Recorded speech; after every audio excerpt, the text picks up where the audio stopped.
تعالی علیہ وسلم کے درباروں میں صلاۃ و سلام کا نذرانہ اور محبت کے ساتھ پیش کرتے ہیں طیب آواز اللہ صلی اللہ علیہ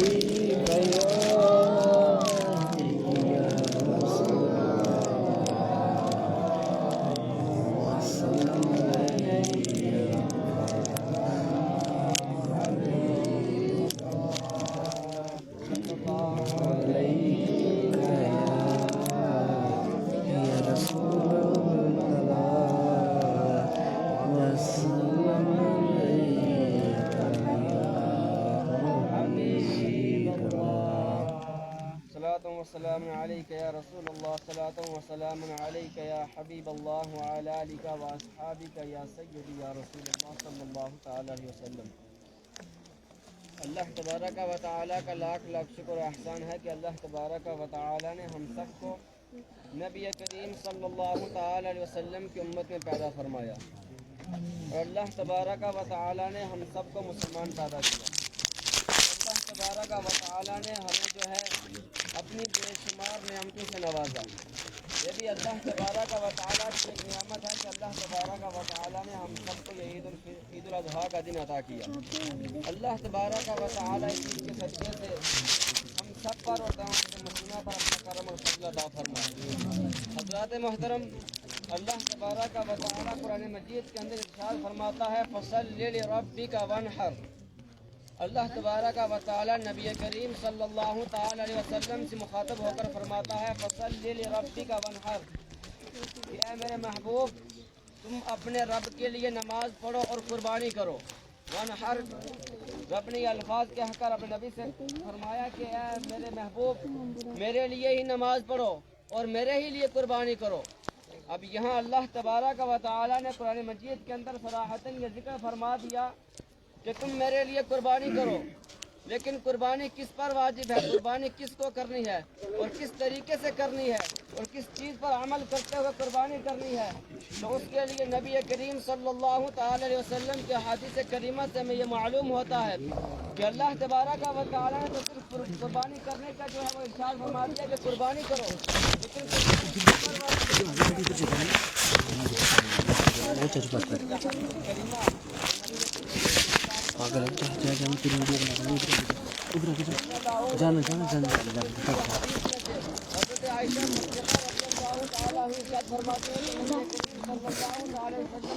فرمایا کہ یوم النحر یعنی ذوالحجہ کی 10ویں تاریخ کو ابن آدم کا کوئی کام خون بہانے سے زیادہ بہتر نہیں ہے،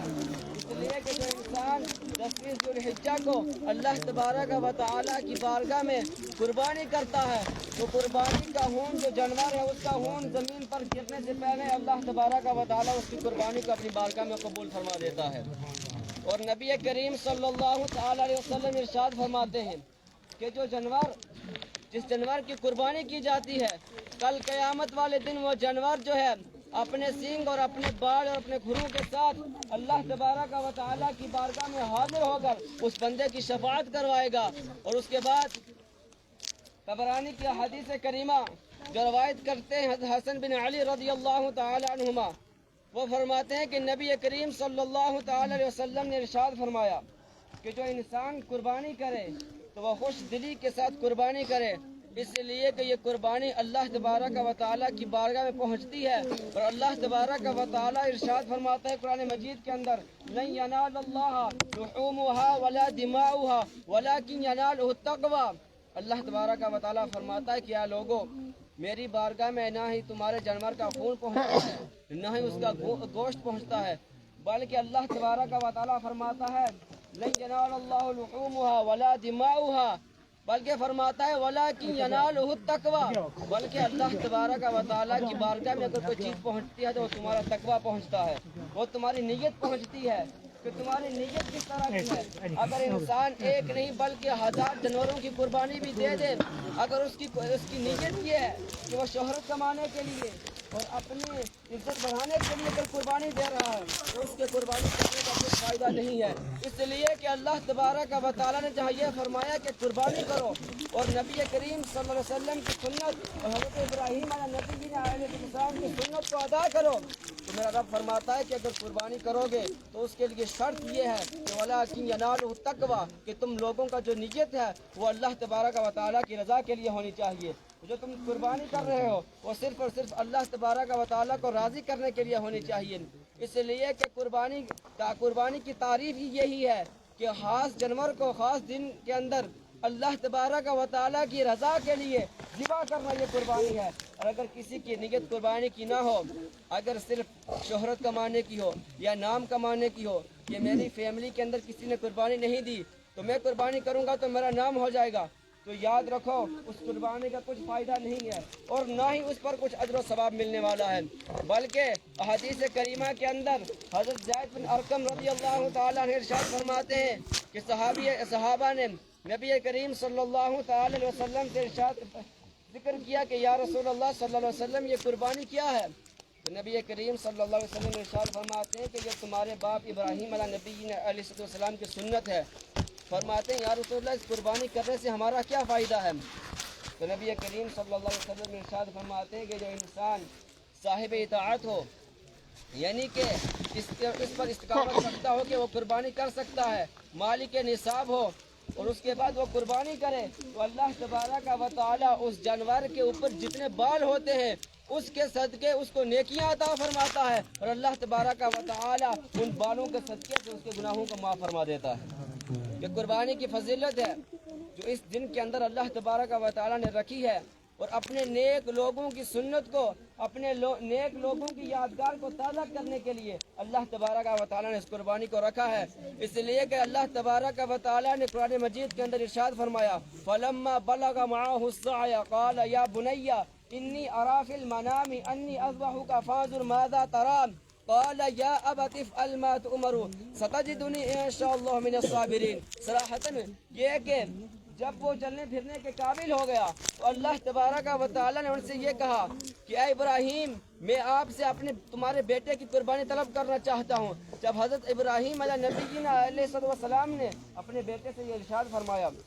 کیا میرے بیٹے اللہ تبارک و تعالیٰ جو ہے مجھ سے تمہاری قربانی طلب کرنا چاہتا ہے، تو بیٹے نے جواب دیا کہ اے میرے باپ جس بات کا آپ کو حکم ملا ہے بلا خوف و خطر کیجئے، اس لیے کہ اللہ تبارک و تعالیٰ کے سامنے آپ مجھے صبر کرنے والا پاؤ گے. حضرات محترم، جب یہ مہینہ آتا ہے تو یہ مہینہ حضرت ابراہیم علیہ نبی علیہ السلام کی یادگار کو تازہ کرنے کے لیے آتا ہے. اس لیے کہ اللہ تبارک و تعالیٰ جن لوگوں کو چن لیتا ہے، جو لوگ اللہ تبارک و تعالیٰ کا ذکر کرتے ہیں تو پھر اللہ تبارک و تعالیٰ ان کا ذکر کرتا ہے. اور جب جو انسان اللہ تبارک و تعالیٰ سے محبت کرتا ہے، جب وہ صحیح طریقے سے اللہ تبارک و تعالیٰ کی محبت، نبی کریم صلی اللہ علیہ وسلم کی محبت میں جو ہے وہ دیوانہ ہو جاتا ہے، تو پھر اللہ تبارک و تعالیٰ جو ہے اس کی محبت کے ڈنگے جو ہے وہ فرشتوں کو سناتا ہے. اللہ تبارک و تعالیٰ فرماتا ہے کہ اے میرے فرشتوں یہ بندہ مجھ سے محبت کرتا ہے، تم بھی اس سے محبت کرو. اور اس کے بعد اللہ تبارک و تعالیٰ ان نیک لوگوں کی محبت جو ہے وہ دنیا داری کے اندر ڈال دیتا ہے. یہی وجہ ہے کہ ہم لوگ آج اگر ان لوگوں کی سنت کو زندہ کر رہے ہیں تو یہ وہ لوگ ہیں جنہوں نے اللہ تبارک و تعالیٰ سے محبت کی،